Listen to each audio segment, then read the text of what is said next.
thanks again for tuning in again for my newest instalment. This video is part of a special series made by myself and a few YouTube buddies of mine, where we basically are talking about our dream guitars. And the guitar I'm talking about today with you guys, a heavily featured guitar in a lot of my videos, is my Blackthorn. Now there are a few things about this guitar that I find just so important, and give it enough reason to be called a dream guitar.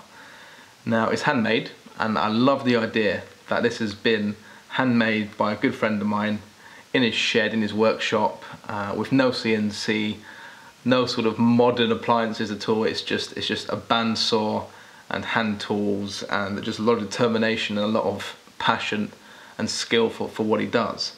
And when you play this guitar, and everyone that's played it pretty much sort of understands that, and it comes through.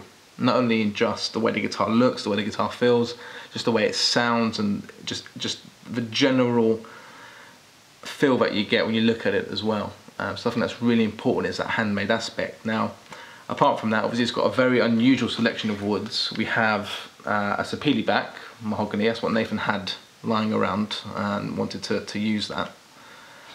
Rosewood top, of course, really old piece of wood that was given to me by members at my secondary school, which is a lovely gesture, and of course something that I've included in this guitar. A big part of it, really, the guitar was built around this piece of wood, so it's quite incredible, really.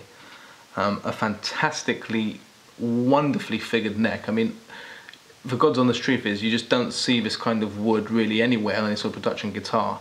It's such high quality lumber, and it's just lovely to look at. And of course Nathan's done a fantastic job in staining it, or oiling it, whatever he's done, I'm not quite sure, but the grain really comes through. It's beautiful, and something that's been on my wish list for a long time.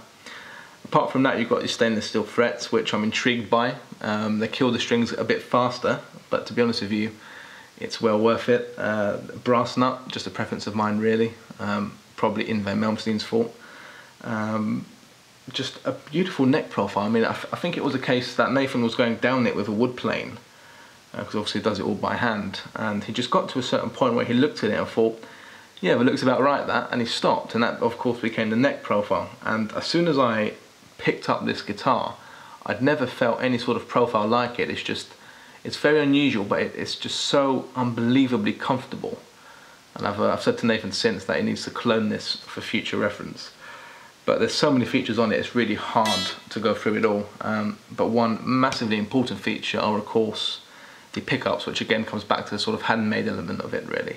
The pickups, which are a sort of broadcaster 2 set, which I suppose means vintage style, lower output set, were wound by Jamie at the Creamery in Manchester, which he really knows his stuff, and his level of customer service is just amazing. So it's always an honour to have his pickups in my guitars, and of course if I had the money I'd put them in everything. I just would.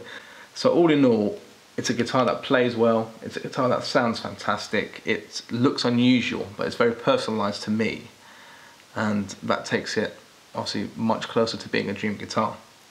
So guys, I'll play you out, and until next time, take care.